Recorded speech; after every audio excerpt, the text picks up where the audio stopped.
I read to you guys, Step to Christ, God's love for man. Nature of revelation, God's love, that all creator, God love everything. Then marriage adoption, that need happiness that only man but all living, to creator his love.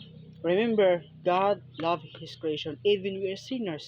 Remember, do not forget, brother and sister in Christ. Remember, God love you.